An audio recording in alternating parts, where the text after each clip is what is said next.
Hello mga ka-rides, welcome back to my channel. So ito na, dumating na yung in-order natin nga rain guard or rain visor. So itong ginagawa ko dito guys, nilagay ko lang sa trunk. So ayan, binuksan na natin. So 4 na pieces po yan. At ito yung itsura niya guys. For espresso talaga to. For Suzuki espresso. So first time kong ilagay ito guys, so hindi ko alam kung paano, but tumitingin lang ako sa mga video. So ito yung ginagawa ko, pinupunasan, syempre in-sprayan natin ng tubig or anumang klase na spray na pangtanggal ng mga alikabok or mga dumikit-dikit dyan guys. So ito nga pala yung curve na to guys. So ito yung pattern ko na hindi masasayad yung pagdikit natin. So may curve kasi siya dyan. So ito yung curve na sinasabi ko guys, no? So ayan, ito yung curve. So dapat sampak siya dito sa curve dyan sa may pintuan. So ito nga pala, meron siyang adhesive tape, no? Napakaganda nito kasi chinik ko yung adhesive. Pang matagalan naman, ito yung heavy duty na ginagamit ko rin sa motor ko. So ayan guys, tinatanggalan ko na guys. So kung makakabili kayo nito tapos feel nyo hindi heavy duty yung ginamit na adhesive, bumili na lang kayo ng adhesive guys na heavy duty para sure yung dikit nya. So ayan guys, dito na ako mismo sa pattern yung tinuturo ko kanina guys. Yung pattern na pagdikit para swak na swak yung pagdikit natin. So kung may tips kayo kung paano gagawin to, pwede lang kayo mag-comment dyan sa baba kasi first time kong magdikit ng rain visor, no? First time kong mag DIY. So ayan, tinatarget ko siyempre sa kabila kasi baka hindi siya sumobra or baka kumulang, no? So ayan, so nakikita natin guys na swak na swak naman siya at pinipindot-pindot ko siya guys para dumikit talaga yung dual adhesive. So ayan, at chine-check ko ulit kung hindi ba tayo lumagpas sa pattern guys, no? So ayan, okay naman yung sa unahan. So ayan guys, so madikit talaga siya kasi heavy duty yung gamit nila na dual adhesive. At ito guys, ginamitan ko ng cloth para madulas yung pag-push natin, no? Para sa paniguradong dumikit talaga siya. So ayan, ito na yung itsura ng unang dikit natin, no? Napakaganda. At glossy nga pala to guys, no? Hindi siya matte, glossy siya. So same process lang ginawa ko sa isang door, sa likuran nga door, no? Same process lang, tinanggal natin yung mga alikabok dyan. So much better guys kung maglagay kayo ng rain visor after sa washing ng car natin or after sa pagpagkarwash natin, no? Para malinis talaga siya, sure yung malinis yung surface. So ito pa rin guys, so same pa rin ginawa ko, dun pa rin ako sa pattern.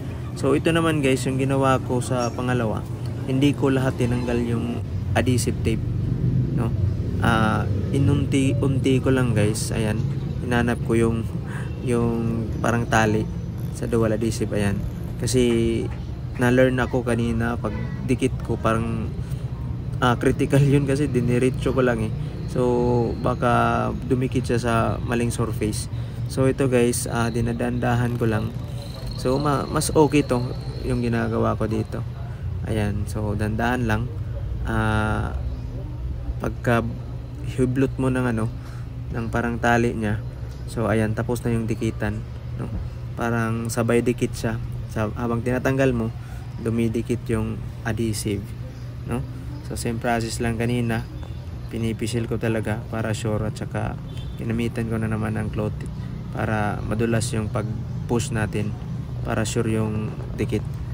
Ayan, so ito yung pangalawa nating dikit guys. Punta naman tayo sa likuran. So dito naman sa harapan guys, sa passenger side, no? Same process lang, gumamit pa rin ako ng spray natin, tubig ba or alcohol or kahit any yung ginagamit natin, no? Para mawala yung mga alikabok.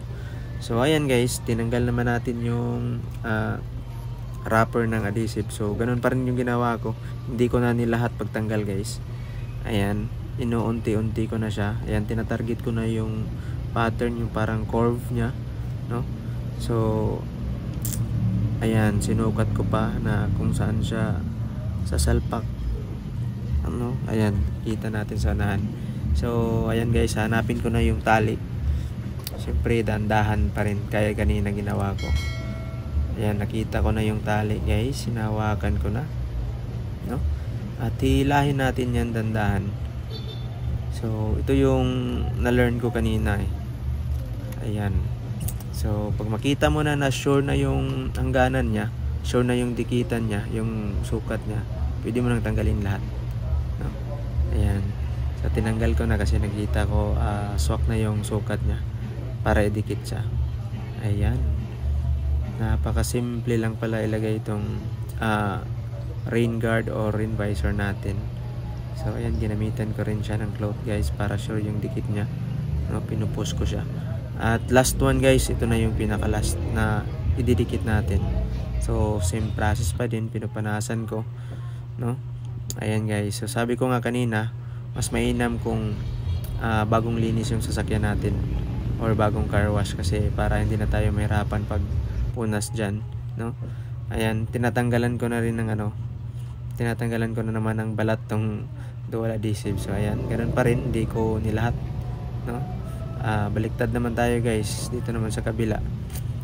Yung pattern pa rin yung sinusukat ko para swak na swak yung pagdikit niya, no? Ayan guys, so last one na to. Ayan, at successful na guys, natanggal na yung tali. Siyempre guys, nakikita nyo nilalagay ko sa bulsa kasi bawal magtapon ng basura, baka may makita sa atin, no? Andito nga pala ako sa isang gasolinahan, nakipark, no? At syempre nagpapagas ako. Ayan guys, dinidikit na natin at ito na yung finished product ng rain visor. So salamat guys sa panonood at God bless po sa ating lahat. Ito na po yung finished project. Thank you for watching. God bless you po.